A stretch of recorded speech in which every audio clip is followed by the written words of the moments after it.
Hi, my name is Dr. Parshati Patel. I'm an Indo-Canadian, originally from Ahmedabad, Gujarat, India. I'm an astrophysicist by education, science communicator by profession, and all things space by passion.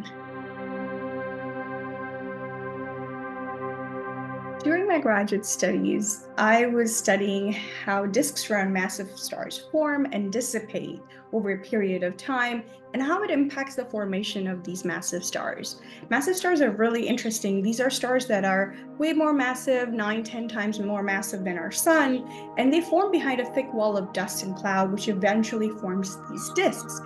We were trying to understand how they're forming just by looking at what these disks are doing.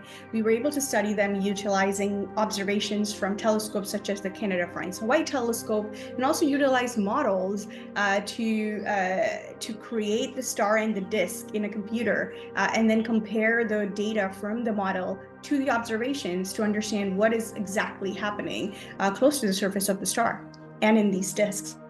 Now I'm a science communicator. I develop space-themed content and programs specifically for youth and educators. And I also do a lot more other things such as speaking engagements, talking to the media about the exciting space news that is happening, as well as working with lots of organizations that are creating content for educators and youth.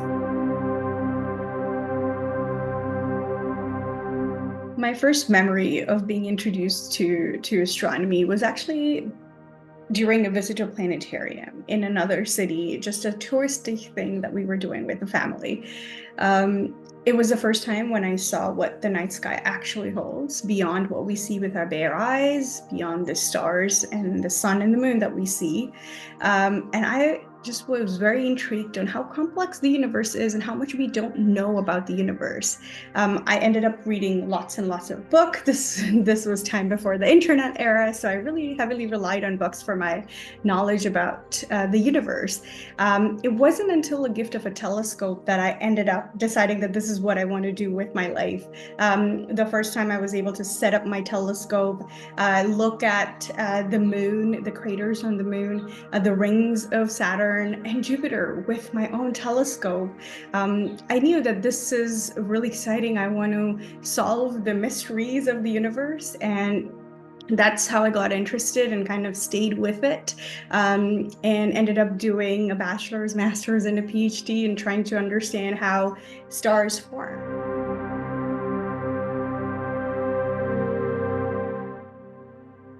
In India, the moon holds a significant cultural and religious importance and is deeply rooted in Hindu mythology and folklore.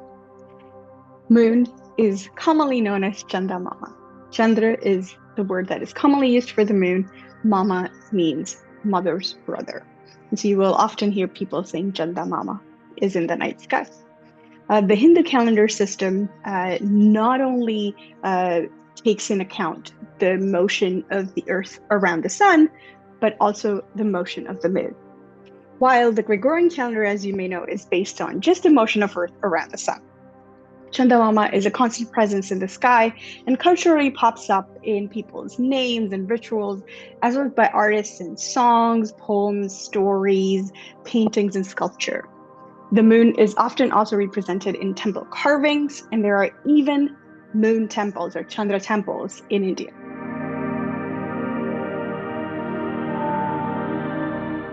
When it comes to eclipses in Indian culture, there's a widespread myth and misconceptions that eclipses have negative effects on human life and should be avoided. It is common for people to stay indoors, refrain from drinking or eating, and perform religious rituals to counteract the perceived harmful effects. However, we know based on our scientific understanding that it is totally fine to go out in the eclipse and experience this very natural phenomena, which does not have any inherent negative impacts on humans.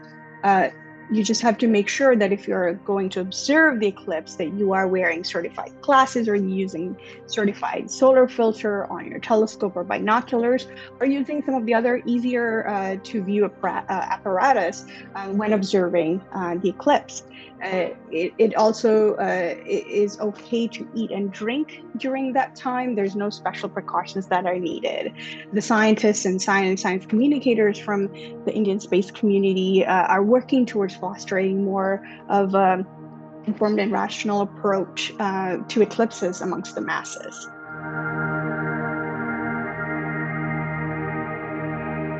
One thing I would kind of want you to take away about astronomy is that astronomy is the study of universe, everything within it. It's an extremely fascinating area, and it relates to everything that is around us here on Earth, as well as in the night sky. Studying the universe allows us to kind of understand ourselves. For example, we often say we're made of stardust, other than hydrogen and helium. All the elements were either formed inside a star or when stars were merging or exploding kind of at the tail end of their life, as well as when cosmic rays interact with matter. So all you really need is curiosity to explore this field.